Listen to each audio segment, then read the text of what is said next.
અમદાવાદના ઇન્ટરનેશનલ એરપોર્ટથી લંડન જવા માટે ટેકઓફ થયેલી એર ઇન્ડિયાની ફ્લાઇટ ક્રેશ થવાની ગોઝારી દુર્ઘટનામાં મોટી સંખ્યામાં યાત્રીઓના મૃત્યુ નિપજ્યા છે.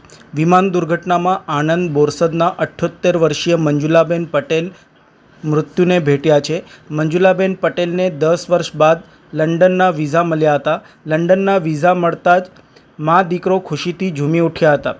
દીકરા અને તેના પૌત્રને મળવાના સ્વપ્ન સાથે મંજુલાબેન લંડન જવા રવાના થયા હતા.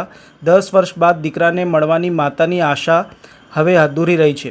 માતાને લંડન ફેરવવાની દીકરાની ઈચ્છા રહી અધૂરી. આવતીકાલે દીકરો સહપરિવાર આવશે ભારત. DNA સેમ્પલ આપ્યા બાદ માતાના કરાશે અંતિમ સંસ્કાર. શું નામ છે દાદા આપનું?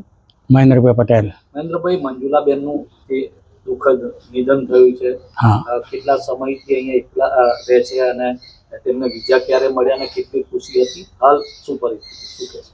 મંજુલાબેન 10 વર્ષથી અહીંયા એકલા રહેતા હતા. 10 વખત ઘણો એવો ટ્રાય કર્યો 10 વર્ષમાં, વિઝા ના મળ્યા. પણ આ વખતે નસીબના જોગે વિઝા મળી ગયા અને એમના બાબાને મળવા જવા માટે ખૂબ જ ખુશી હતી. મારે જવું છે પાસે ગજરાટન.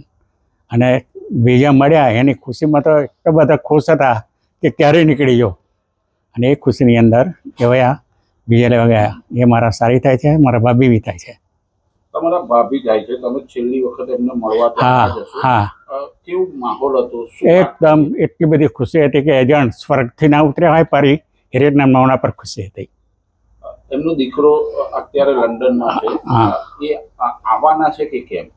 એમના દીકરો આજે ત્યાંથી નીકળે છે અને કાલે લગભગ સવારમાં 5 વાગે અહીંયા પહોંચશે.